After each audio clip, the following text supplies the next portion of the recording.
Hello बच्चों, good morning. आज मैं आपको आपकी पुस्तक मंजरी से ईदगाह पाठ पढ़ाएंगे। चलिए शुरू करते हैं। बच्चों, ईदगाह के जो लेखक हैं उन्होंने प्रेमचंद्र जी ने बाल मनोविज्ञान का सुंदर चित्रण करते हुए बालक हामिद के प्रति दादी का वात्सल्य और दादी के प्रति हामिद के प्रगाढ़ प्रेम को दर्शाया है। आज रमज़ान के पूरे 30 रोज़ों के बाद ईद आई है।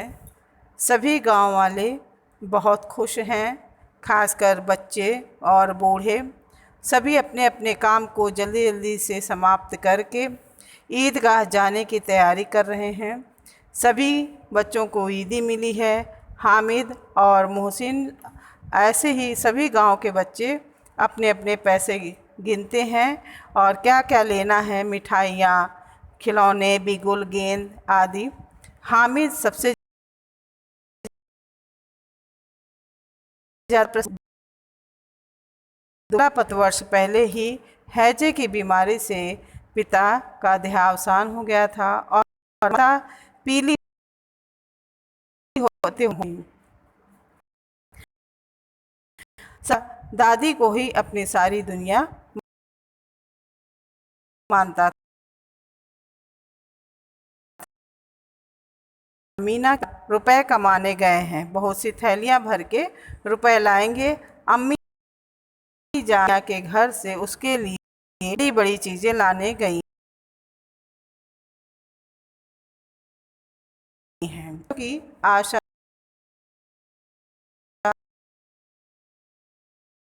में जूते नहीं हैं, सिर पर पुरानी धुरानी टोपी है, गोटे काले पड़े हैं, फिर भी वह आज बहुत खुश है। अमीना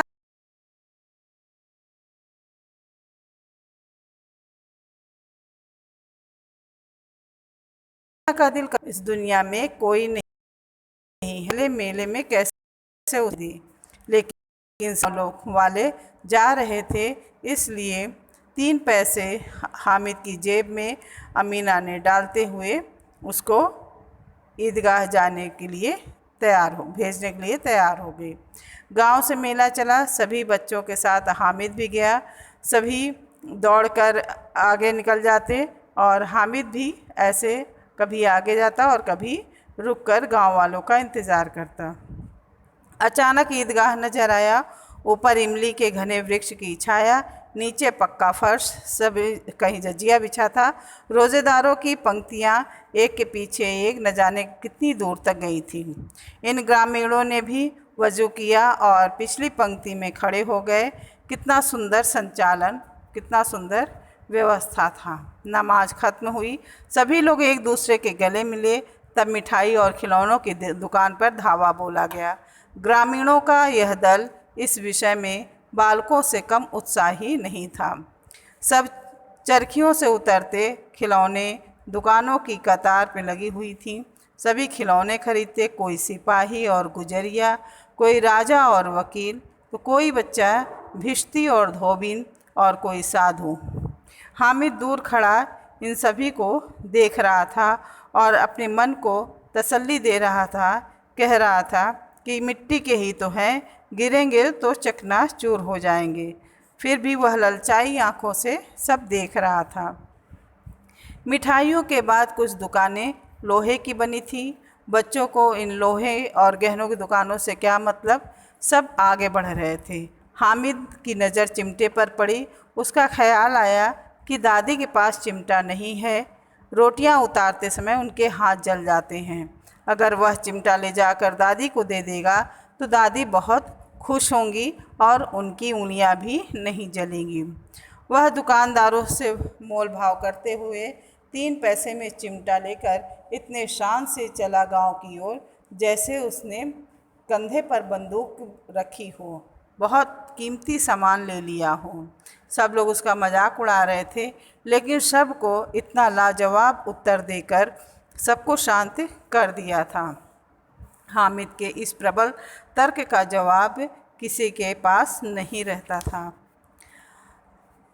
11 बजे सारे गांव में हलचल मच गई कि मेले वाले आ गए। मोहसिन की छोटी बहन दौड़कर भिश्ती उसके हाथ से छीन ली और भिश्ती ज़मीन पर गिरते ही चकनाचूर हो गई। मियाँ नूरे के वकील के अंत उसके प्रतिष्ठा अनुकूल इससे ज़्यादा गौरवमय हुआ। वकील ज़मीन पर गिरा, ताक पर तो कभी भी बैठ नहीं सका। अब रहा महमूद का सिपाही, उसे चटपट गांव का पहरा देने का चार्ज मिला था, लेकिन पुलिस सिपाही कोई साधारण व्यक्ति तो था नहीं। वह भी पैर की ठोकर लगते ही गिरा और वहीं पर उसके एक पैर टूट गया। हामिद का हाल सुनिए। हामिद की आवाज़ सुनते ही उसकी दादी अमीना दौड़ती हुई आई और उसे गोद में उठा ली, और उठाते हुए उसने हामिद के हाथ में चिमटा देखा और उसने पूछा कि ये चिमटा कहाँ था। उसने बताया हामिद ने कि मोल भाव करके 3 पैसे में लिया है। अमीना ने छाती पीट लिया और कहा, कैसा बेसमझ लड़का है, 2 पहर हो गई, कुछ खाया पिया नहीं और लाया भी तो क्या यह चिमटा। हामिद ने अपराधी भाव से कहा कि तुम्हारी अंगुलियां तवे से जल जाती थी इसलिए लेकर आया।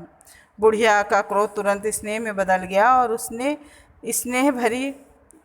स्नेह से भी अधिक प्रगल्भ होता है। उसके शरीर जो कशक शब्द थे उसे सुनकर उसका मुँह की स्नेह खूब ठोस रस स्वाद से भर गया।